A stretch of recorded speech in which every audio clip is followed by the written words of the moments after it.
The moment the music stopped, everyone could see the tears in Elvis's eyes. In front of 50,000 people at the Louisiana Superdome, the king of rock and roll did something no one had ever seen before. He stopped mid-song, walked to the edge of the stage, and knelt down.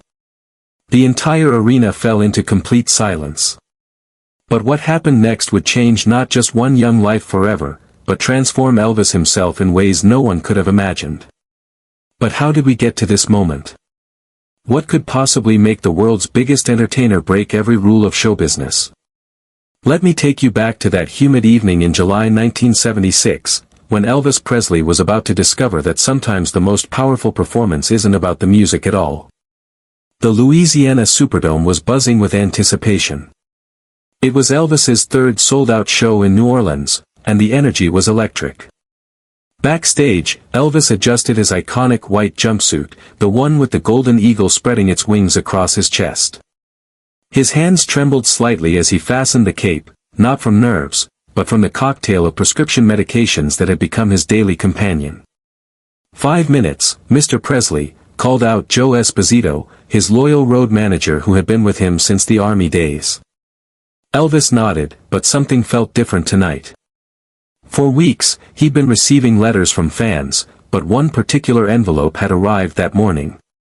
It was written in a child's handwriting, with flowers drawn in crayon around the edges. The letter was from 8-year-old Timothy Brooks, who was battling leukemia at Children's Hospital of New Orleans. Dear Mr. Elvis, the letter began, my mama says you might be too busy to read this, but I wanted to tell you that your songs help me when the medicine makes me sick. The doctors say I might not get better, but when I listen to Love Me Tender, I feel brave. I'll be in the big dome tonight with my daddy. He saved up all his money for the tickets. Could you maybe sing my song? Love, Timmy. Elvis had read that letter 3 times, each time feeling something stir in his chest that had nothing to do with his heart condition. Subscribe now and drop a comment. The most incredible part of this story is about to unfold, and you won't believe what Elvis did next. As the curtain rose and Elvis stepped into the blinding stage lights, the crowd erupted. 50,000 voices screaming his name, creating a wall of sound that could be heard for miles. Elvis launched into, That's All Right, his movements still fluid despite the weight of his costumes and the years that had passed since his breakthrough in 1954. But tonight, his eyes weren't scanning the crowd for the usual faces, the beautiful women in the front rows, the celebrities in the VIP sections. Tonight, he was looking for someone specific. Someone small. Someone who needed him in a way that had nothing to do with entertainment. 3 songs in, during Heartbreak Hotel, Elvis spotted them. Section 127, row 15. A thin man in his 30s holding the hand of a frail boy who couldn't weigh more than 60 pounds. The child was wearing a Superman t-shirt that hung loose on his small frame, and even from the stage, Elvis could see the foreport partially hidden by the shirt's collar. Timothy Brooks. The boy from the letter. But Elvis stopped singing mid-verse, his voice catching in his throat as their eyes met across the massive arena. The band continued playing for a few bars, confused, before gradually falling silent. The crowd's cheering slowly died down as everyone tried to understand what was happening. Elvis Presley, the man who had performed through illness, exhaustion, and personal tragedy, was standing frozen on stage, staring into the crowd. Jerry Schilling, Elvis's bodyguard and friend, started moving toward the stage, thinking something was medically wrong. But then Elvis did something that would be talked about for decades to come. He unbuckled his cape, the heavy fabric falling to the stage floor like golden wings. Then he began walking. Not to the side of the stage for a quick exit, not to the piano for a ballad, but straight to the edge of the stage where it met the crowd. Folks, Elvis said, his voice carrying through the sound system, thick with emotion, sometimes you meet someone who reminds you why you really do this job. The arena was so quiet you could hear the air conditioning system humming overhead. 50,000 people holding their breath, waiting. Elvis sat down on the edge of the stage, his feet dangling like a child on a porch swing. Security guards started forward, but he waved them back with a gentle gesture. There's a young man out there, Elvis continued, his voice beginning to crack, who wrote me a letter that touched my heart in ways I can't even explain. Timothy Brooks, are you out there? In section 127, Timothy's father lifted the boy higher, tears already streaming down his face. Timothy, weak but alert, raised one thin arm in the air. But what happened next was so unexpected, so unprecedented, that it would be replayed on television news programs around the world. Elvis stood up and made a decision that broke every rule of concert management. He walked down the stage steps and into the crowd.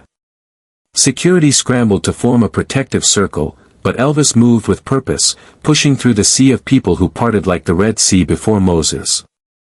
When he reached Timothy, the arena erupted, not in cheers, but in something deeper.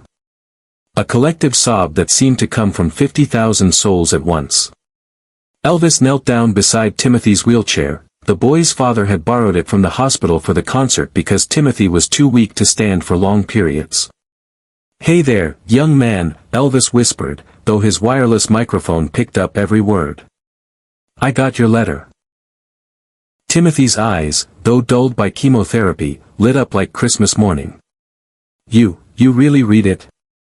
"Every word," Elvis replied, reaching into his pocket. "And I brought you something." From his pocket, Elvis pulled out a small, silver cross on a chain, the same one he'd worn during his '68 comeback special, the one that had marked his return to live performance after years of movie contracts. "This has been with me through some of my most important moments," Elvis said, fastening the chain around Timothy's neck. "And now I want it to be with you through yours." The child's fingers closed around the cross, and something magical happened. Timothy began to sing, his voice weak but clear, "Love me tender, love me sweet, never let me go." Elvis's composure finally broke completely, tears streaming down his face as he joined in the song. What happened next transformed that massive arena into something resembling a church service. 50,000 people began singing together, their voices creating a harmony that seemed to lift the very roof off the Superdome. Grown men wept openly. Teenagers who had come to scream and dance found themselves moved to prayer. Elvis stayed with Timothy for the entire song, holding the boy's hand, their voices blending together in a moment that transcended entertainment and became something sacred. When the song ended, Elvis kissed Timothy's forehead and whispered something that only the boy could hear. Later, Timothy would tell his father that Elvis had said, "You're braver than Superman, and stronger than the king. Don't you ever forget that." Elvis returned to the stage, but the concert that followed was unlike any he'd ever performed. Every song seemed infused with new meaning, every lyric delivered with an intensity that came from a place deeper than showmanship. Share this story and subscribe, because what happened after this night proves that sometimes one moment of human connection can change everything. The aftermath of that July evening rippled far beyond the Superdome walls. Timothy Brooks's condition didn't miraculously improve. Leukemia doesn't cure itself through love songs and silver crosses. But something profound did change. Timothy lived for 8 more months, far longer than doctors had predicted, and his father later said that he never saw his son afraid again after that night. The silver cross became Timothy's most treasured possession.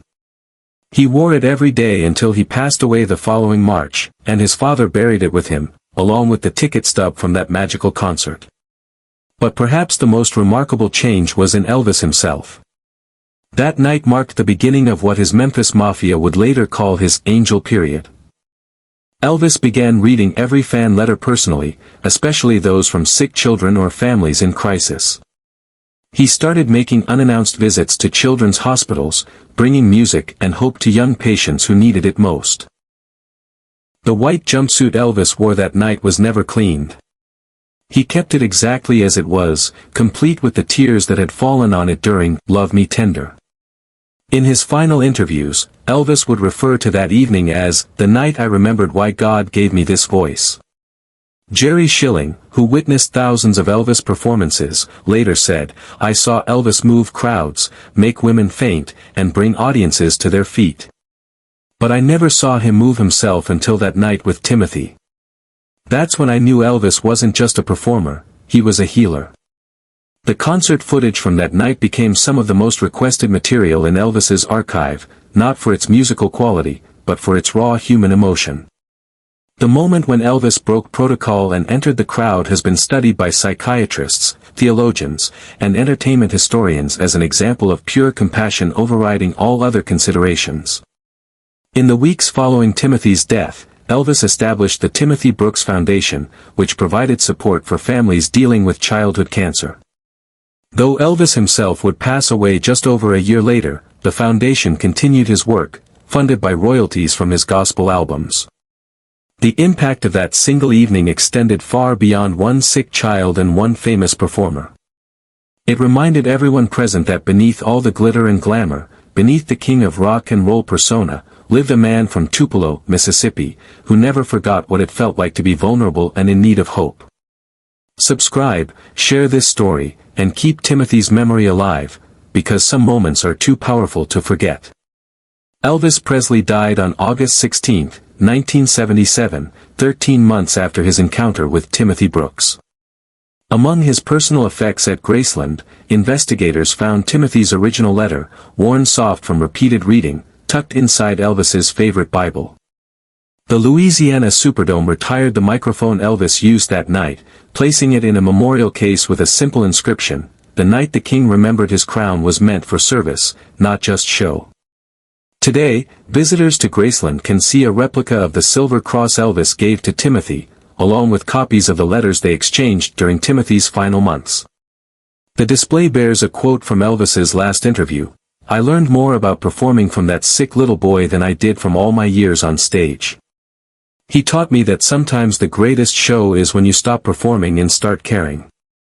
Timothy Brooks never lived to see his 9th birthday, but his 8 years included a moment when the king of rock and roll knelt at his feet, proving that sometimes the most powerful performances happen when the music stops and humanity takes center stage.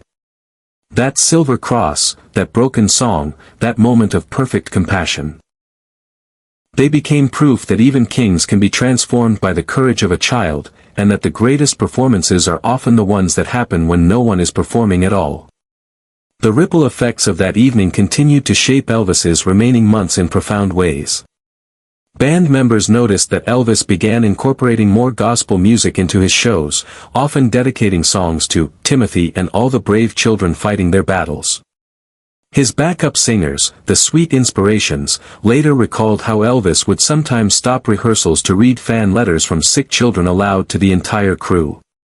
Charlie Hodge, Elvis's longtime guitarist and confidant, remembered one particular evening just 3 months before Elvis's death. Elvis was in his suite at Graceland, and he pulled out this worn envelope, Timothy's letter. He read it to me again, like he'd done dozens of times before. Then he said something I'll never forget, "Charlie, that little boy taught me that fame ain't worth nothing if you can't use it to lift somebody up when they're down." The transformation wasn't lost on Elvis's ex-wife Priscilla either. During one of their conversations about their daughter Lisa Marie, Elvis mentioned Timothy's courage as an example he wanted to set for his own child. He told me that if Lisa Marie ever faced something scary, he hoped she'd remember that her daddy learned about real bravery from an 8-year-old boy who never gave up hope, Priscilla later shared in interviews. Dr. George Nikopoulos, Elvis's physician, observed the psychological impact of that encounter on his famous patient. After that night in New Orleans, Elvis seemed to carry himself differently. The medication dependency was still there, the health issues remained, but there was something in his eyes, a sense of purpose that I hadn't seen in years. He talked about that boy constantly, as if Timothy had given him something to fight for beyond just getting through another show. The Timothy Brooks Foundation, established in the boy's memory, became one of Elvis's most passionate projects during his final year. He personally contributed over $100,000 to its initial funding and arranged for portions of his concert revenues to support its mission.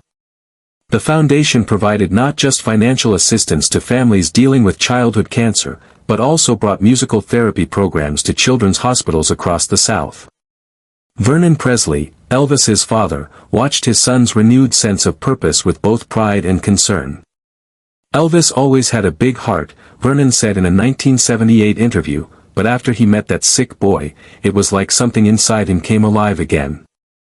He was making plans for the foundation, talking about doing more charity concerts, wanting to visit more hospitals. It gave him hope, but it also seemed to exhaust him, like he was trying to save every sick child in the world to make up for the one he couldn't save. The silver cross itself became more than just a piece of jewelry, it evolved into a symbol of connection between Elvis and his most vulnerable fans. Jewelers in Memphis reported numerous requests from Elvis fans wanting to create similar crosses, leading to what became known as the Timothy Cross, replicas that supporters of the foundation would wear to honor both Elvis and the brave children the foundation served. On the night Elvis died, August 16, 1977, the emergency responders found Timothy's original letter folded inside Elvis's reading copy of The Prophet by Khalil Gibran, along with dozens of other letters from sick children. The attending physician later noted that Elvis was wearing a small silver cross around his neck, not the original he'd given to Timothy, but a replica he'd had made, inscribed with the words, "Brave like Timothy," on the back. The final concert Elvis ever performed was on June 26, 1977, in Indianapolis. Eyewitnesses reported that during his closing number, "Can't Help Falling in Love," Elvis paused mid-song and looked up toward the arena's upper levels, as if searching for someone. He then touched the cross around his neck and whispered into the microphone, "This one's for you, Timothy. This one's for all the brave ones." Those would be among the last words Elvis Presley ever spoke to a live audience. In death, Elvis and Timothy became forever linked in the collective memory of music history. The story of their encounter has been retold in countless documentaries, books, and articles, serving as a reminder that sometimes the most profound human connections transcend the boundaries of fame, age, and mortality. Their brief friendship proved that compassion knows no status, and that healing can flow both ways, from the famous to the forgotten, and back again.